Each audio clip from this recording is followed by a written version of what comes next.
Olá, turma, tudo bem? Aqui é o professor Emanuel Reis, diretamente da Escola Estúdio. Hoje vamos fazer uma breve revisão sobre as aulas 1 e 2 para realizar a prova de recuperação para aqueles alunos que não conseguiram alcançar a média da primeira avaliação. Vamos falar um pouco, vamos relembrar sistemas operacionais, software de escritório, o acesso à internet, aplicativos de acesso, redes sociais e aplicativos diversos. Nessa aula vamos ver os conceitos de sistemas operacionais, fabricantes de hardware, sistema operacional de acordo com o fabricante, software de escritório, aquela relação entre software livre e software proprietário, o acesso à internet, a evolução da internet e suas consequências, aplicativos de acesso, redes sociais e aplicativos diversos. Sistemas operacionais, aquela plataforma, é aquela camada de software que coordena os recursos como memória e processamento, estão diretamente conectados ao hardware, proporciona uma interface entre o usuário e o hardware, cria uma plataforma para a execução de outros programas, gerencia os dispositivos de entrada e saída, trata e recupera erros e compartilha o hardware e dados entre usuários. Então, aqui nós temos alguns exemplos de sistemas operacionais, como o Linux, o Windows, o Android, o macOS e o Unix. Qual a relação, entre hardware e software, entre hardware e sistema operacional? O sistema operacional ele pode rodar em qualquer... A regra é, o sistema operacional pode ser instalado em qualquer hardware de qualquer fabricante, mas existe a exceção. A Apple ela é uma plataforma fechada, onde ela só permite exclusividade entre o seu hardware e os seus sistemas operacionais. Então, um MacBook ou um iPhone, você não vai ver um Android instalado neles. Eles têm que ser obrigatoriamente ou macOS ou iOS. São produtos, são softwares proprietários da Apple.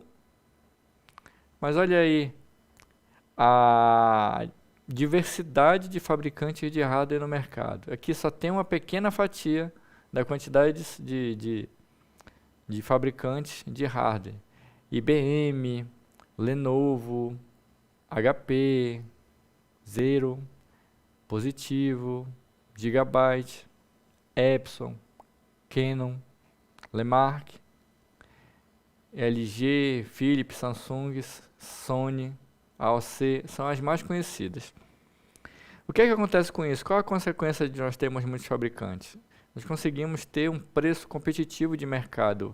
Isso favorece a aquisição pelo usuário final. Então, se você tem um computador com uma certa configuração e pelo menos 10 fabricantes conseguem fabricar o mesmo hardware, isso faz com que a competitividade de preço faça com que o valor do hardware fique com valor de mercado bem acessível para venda e para compra pelo usuário. Software de escritório. Nós já falamos sobre sistema operacional, já falamos sobre hardware, agora o que é que roda em cima do sistema operacional? Inúmeros hardware com finalidades diversas. Por exemplo, software de escritório. Nós temos a exemplo da plataforma Windows, nós temos o Microsoft Office, é um pacote, contém esses softwares aí, o Word, o Excel, o PowerPoint, o Outlook, dentre outros. Os mais conhecidos são o Word, que é um editor de texto, ele permite a redação e edição de peças de conteúdo escrito. Ele é a base da produção do conteúdo de empresas e de pessoas que querem publicar na internet ou nos meios físicos. Temos também as planilhas eletrônicas, no caso aí o Microsoft Excel, mas também nós sabemos que o Windows ele é um fornecedor proprietário, portanto você tem que pagar uma licença para que você possa utilizar o software do Windows. Porém, nós temos uma opção também que é software livre, é uma opção gratuita, que é o LibreOffice, BR Office. Nós temos o Libre, no caso do Word, nós temos o LibreWrite, Library Calc para fazer as planilhas. O que são as planilhas? Elas utilizam tabelas para a realização de cálculos ou apresentação de dados. Cada tabela é formada por uma grade composta de linhas e colunas. Planilhas eletrônicas são utilizadas por comerciantes, programadores ou simples usuários de computador. Temos as apresentações, né, de trabalhos que são feitos através de apresentação de multimídia, a exemplo do Microsoft PowerPoint ou do LibreDraw. É um software que permite a criação, edição e exibição de apresentações gráficas. É um dos programas mais versáteis do pacote Office e pode ser usado para uma grande variedade de situações, como reuniões, palestras, discursos, defesa de TCC, monografia, dentre outros. Agora, o que é um software proprietário? Vamos conceituar para a gente entender, saber diferenciar essas duas categorias. Software proprietário, ele é um programa de computador que pertence a uma pessoa ou uma organização e que tem direitos exclusivos para o produtor. O software proprietário é também conhecido como software de código fechado, pois o código-fonte não é disponibilizado ao público. Quais são as características desse software? O usuário ele é limitado a usar, ele não pode modificar nem compartilhar o software. O software ele é comercializado por meio de contrato de licença de uso. Aquela licença de uso é por um período. Você quer utilizar por um ano? Você vai lá, paga por máquina, tá? Essa cobrança é feita por máquina, por número de série, e tu vai utilizar no período que tu pagou. Eu quero utilizar mais um ano. Vai lá e renova a tua licença, fica tudo certo. O usuário precisa pagar ao desenvolvedor para usar o sistema. Normal, que a gente acabou de dizer. O fornecedor é responsável pelo desempenho e confiabilidade do software. Beleza. Você está pagando uma licença no software proprietário. Qual é o lado positivo? Deu um bug. O software não está funcionando corretamente. Está com erro. Entre em contato com o suporte do fabricante. O suporte da fabricante vai entrar em contato com você e ele vai corrigir o problema para você imediatamente. Por quê? Porque você comprou um software funcionando de maneira correta, diferente do software livre. Já vamos falar sobre software livre. Exemplo de software proprietário. Temos o Windows, sistema operacional, o macOS, sistema operacional e o Adobe Photoshop, que é uma plataforma de edição de imagem e mídia. E o software livre? Vamos conceituar. É um programa que pode ser copiado, usado, modificado e redistribuído de acordo com as necessidades do usuário. O software livre é baseado em um movimento político e filosófico que valoriza a liberdade de acesso ao código-fonte. Beleza, isso é excelente. Se tu tem uma nova funcionalidade, entre em contato com a comunidade, que eles te ajudam, disponibilizam um código para você contribuir, colaborar com a melhoria do código, né? O usuário pode executar, copiar, distribuir, estudar, mudar e melhorar o software. O software pode ser distribuído gratuitamente ou com custo. Por que esse com custo? Porque uma comunidade de software livre geralmente vive de doações. Para quê? Para pagar os especialistas, né, pessoal? O software livre, mas o trabalho ele é pago. Então, se você vai dedicar tempo num projeto, você precisa de algum tipo de remuneração, mesmo que seja simbólica, você precisa. Os usuários têm acesso às fontes de suporte diferenciadas, como fóruns. Então, o que acontece? Deu um problema no teu software livre, tu não vai ligar lá para a comunidade, tu não vai ligar para o fabricante, porque não tem fabricante, é uma comunidade. Você vai entrar num fórum, você vai reportar o bug e a comunidade, em momento oportuno, vai resolver aquele problema. Não vai ser imediato. Geralmente não é imediato, mas eles resolvem, tá? Dependendo da quantidade, do tamanho da comunidade, é até relativamente rápido, mas não tão rápido como a cobrança de um suporte de um software proprietário. O uso de software livre pode ter grande vantagem para empresas, pois não é necessário o pagamento de licença. Olha aí os exemplos de software livre. Linux e o BR Office, como nós havíamos comentado. Qual a principal diferença entre um software livre e um software proprietário? O software proprietário, ele cobra valor de licença para o uso e mantém o código fechado, diferentemente do software livre. pois não cobra valores de licença para o uso e disponibiliza o código aberto para colaboração e melhoria do software pelo usuário. Agora vamos para os dispositivos mobile. Qual o sistema operacional do seu smartphone? A grande maioria, certo? 60%, 60%, 75% vai dizer que é Android, mas existe o iOS com uma grande fatia de mercado também. E para baixar o software, nós temos aplicativo para baixar aplicativo. Tem alguns que vêm nativo no sistema operacional, no caso do Android é o Google Play. E temos também do iPhone é o App Store. Aí o que a gente acontece? Aí a gente quer instalar um aplicativo no teu smartphone. Vai lá no Google Play Store, vai lá, digita o nome lá do software, ele encontra, baixa, instala, está resolvido, é só usar. Agora vamos falar um pouco sobre internet. A gente já falou sobre software, já falamos sobre como instala, como funciona o sistema operacional. Agora vamos fazer a parte externa. Como é que o teu smartphone se conecta com o mundo externo? Como é que o teu smartphone se globaliza, né? Através da internet.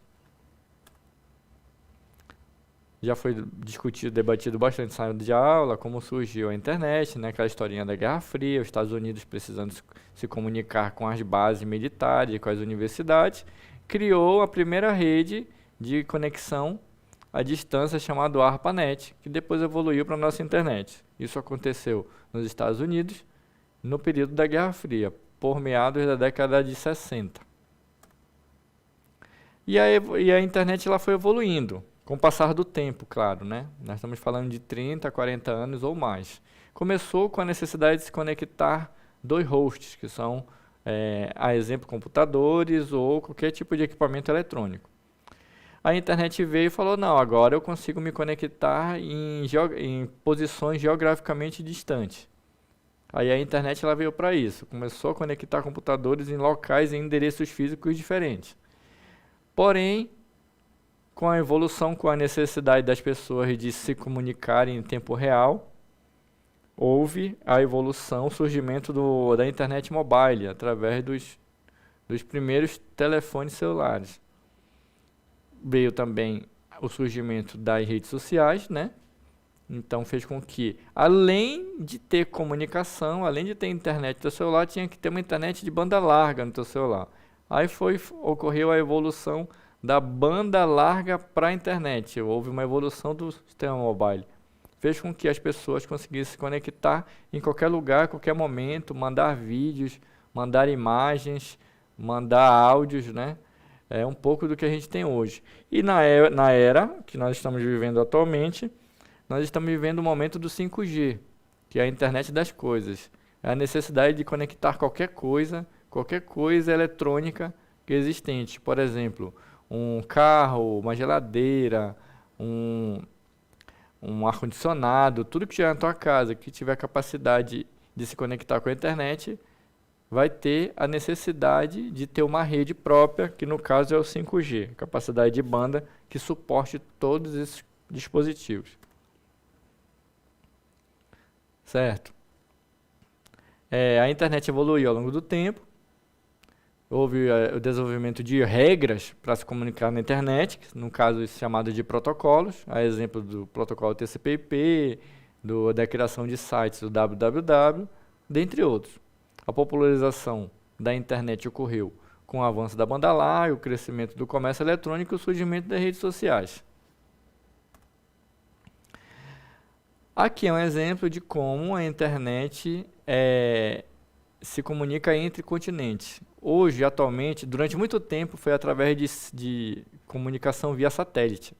Só que a via satélite já tem um problema, que é a limitação de banda. E é muito caro manter um satélite em órbita, muito caro mesmo. Então, isso é repassado para o usuário final. Portanto, é muito caro ter uma conexão via satélite. Então, o que foi investido? Foi investido na conexão via fibra ótica. Com a tecnologia avançou, as pesquisas avançaram, foi desenvolvido um cabo ótico capaz de suportar as adversidades lá do fundo dos oceanos e foi lançado entre continentes os cabos óticos, que hoje faz com que a gente diminua tanto o delay, consiga falar com alguém em outro continente na velocidade da luz e em alta taxa de transmissão. Com isso, né, houveram as consequências assim, irreversíveis da globalização, do avanço da internet. Uma delas foi o conceito de disruptura. O que é disruptura? É a quebra do curso normal de um processo, ou seja, fratura ou rompimento.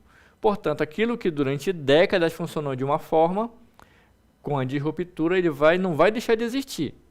Ele vai começar a funcionar de outra forma. Por exemplo, durante muito tempo, nós tivemos o meio de transporte através de táxi, né? Através de táxi, tu utilizava, era uma profissão muito utilizada nas décadas anteriores. Com o advento dos aplicativos de carona, né? Não deixou de existir ainda o táxi, só que ele caiu em desuso devido à praticidade de se utilizar um aplicativo em tempo real com valores acessíveis e de alta disponibilidade de mercado. Outra coisa também foi a utilização dos bancos tradicionais. A mesma coisa, os bancos tradicionais eles não deixaram de existir. Nós apenas temos a opção de utilizar os bancos digitais, que evita com que nós tenhamos que acessar as agências físicas para fazer qualquer coisa, enfrentar fila e tudo mais. Tudo é resolvido na palma da mão. E as músicas? A gente não precisa também mais ir comprar as músicas, né? E comprar os CDs, não. A gente tem um aplicativo, a exemplo do Spotify, não é o único, mas é um dos mais populares, que utiliza tem todos os teus autores ali na palma da tua mão. O comércio eletrônico também é opcional, tu ir em um shopping, uma loja física, tu pode comprar ele através dos e-commerce, a exemplo do Mercado Livre, a exemplo da Magalu, dentre outros, e chega na tua casa no tempo previsto, tudo certinho, com algumas exceções, é claro. Netflix. A Netflix é um exemplo padrão, talvez um dos primeiros, em relação à disruptura. Muitos de vocês aqui não lembram disso, talvez não passaram por essa fase das locadoras de vídeo físicas. Eu passei. Então, o usuário ele ia lá e escolhia a mídia. Se a mídia tivesse disponível, fazia um cadastro, alugava, levava para casa, utilizava, depois tinha que devolver. Hoje na Netflix, tu faz uma assinatura, no mesmo momento a mídia está lá disponível, tu pode assistir quantas vezes tu quiser e o período que tu achar necessário. Tem os Uber, né? O táxi, a questão que nós já havíamos falado. Os bancos digitais versus bancos tradicionais, né? Temos os tipos de... tudo isso só foi possível com o acesso da internet banda larga. Muito importante tu ter uma internet capaz de suprir a necessidade dos teus smartphones e dos teus serviços digitais. Então, assim como a internet banda larga residencial evoluiu, a internet móvel evoluiu. Antes, no início, tu apenas falava, depois tu começou a mandar mensagem, posteriormente tu começou a ter uma internet lenta, mas já era uma internet, já recebeu uma imagem, já recebeu um áudio. Aí a necessidade aumentou com as redes sociais de você ter uma internet de banda larga no teu celular, 4G veio para suprir isso, e acreditem, já está defasado. Hoje nós estamos na era do 5G, portanto, velocidade, banda. Temos que ter acesso rápido e ilimitado na palma das nossas mãos. A evolução aí da internet. E nos nossos smartphones, nos nossos sistemas operacionais, nós temos que ter acesso à internet. Como nós temos? Através do software chamado browser. Cada fabricante disponibiliza o seu. Não necessariamente apenas podemos utilizar eles. Por exemplo, a exemplo do Safari, na Apple, ele tem... o Apple tem o seu próprio navegador, como eu disse. Não é qualquer coisa que entra numa plataforma proprietária. A exemplo da Apple, utiliza somente o Safari. O Firefox, o Chrome é da Google, né? O Firefox, o Mozilla, ele veio do Yahoo. O Edge veio do Microsoft e o Opera, ele veio do Linux. As redes sociais, né? Vieram para dar uma sacudida aí na parte digital, na parte de relacionamentos. Começou lá em 2004, meados de 2004 com o Orkut. Só que o Orkut, ele foi o desbravador, só que ele abriu precedente para outras tecnologias. Qual foi o grande erro do Orkut? Não investiu em tecnologia, não investiu em algoritmos de busca. Ele criou a ferramenta, mas não soube aperfeiçoar. O que aconteceu com isso? Foi sucumbido. Aí veio o seu concorrente Facebook, foi um software produzido lá dentro da Universidade de Harvard, por alunos de Harvard, que começaram a investir em tecnologia avançada de busca, algoritmos de busca, fizeram com que o Facebook encontrasse qualquer pessoa em qualquer lugar do mundo. Então, ele ganhou espaço e acabou aposentando precocemente o Orkut. Posteriormente veio os streams de vídeo com o YouTube em 2005. O Twitter.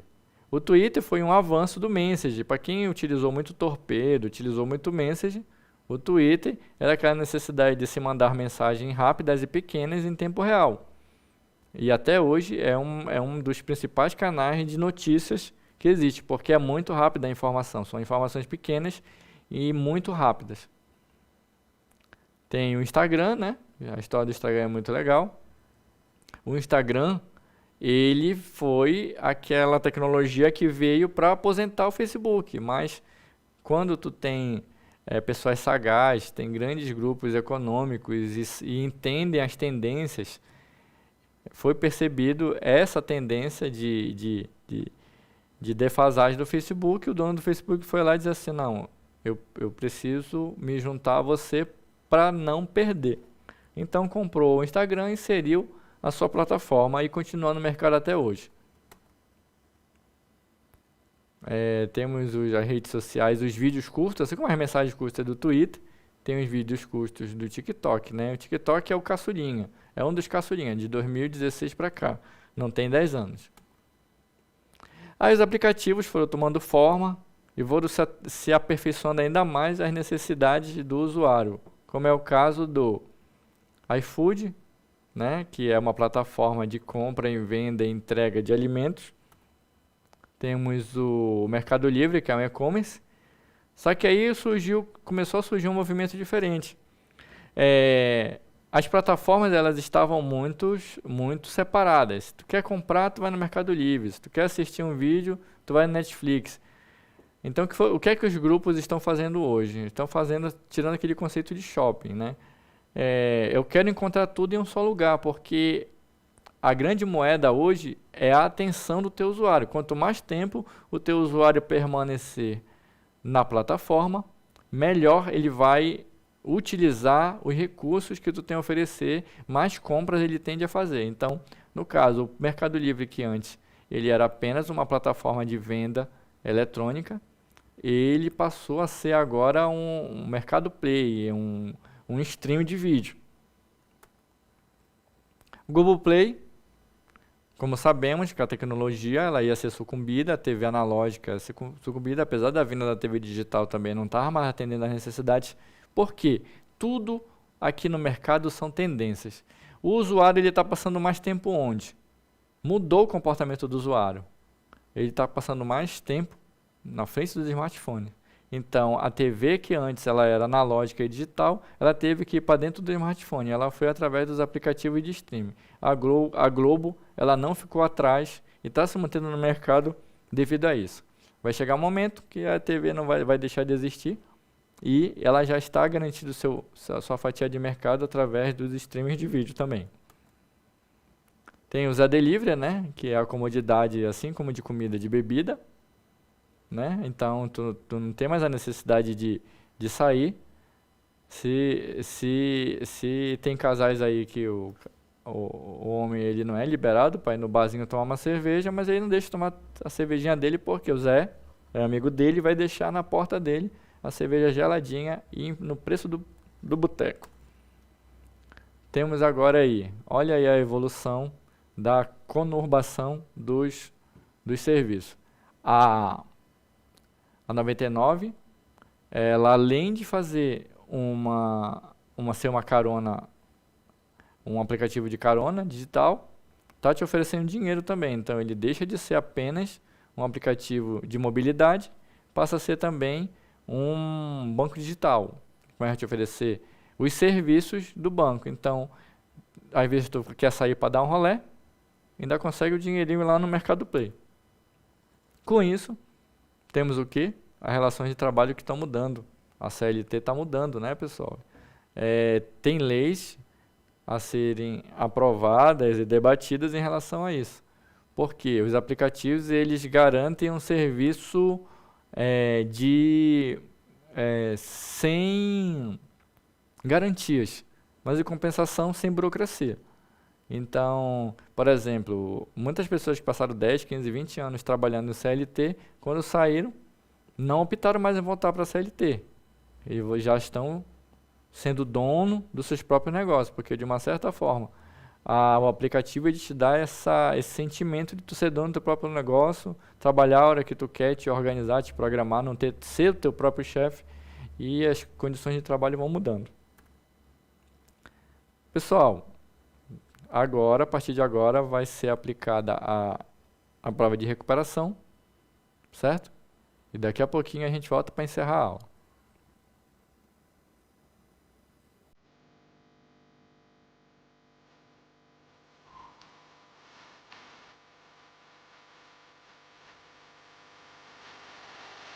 Olá pessoal, tudo bem? Estamos de volta, espero que tenha dado tudo certo aí na prova de recuperação, tenho certeza que todo mundo saiu bem, tá? Acompanhou a revisão, acompanhou a matéria em sala de aula.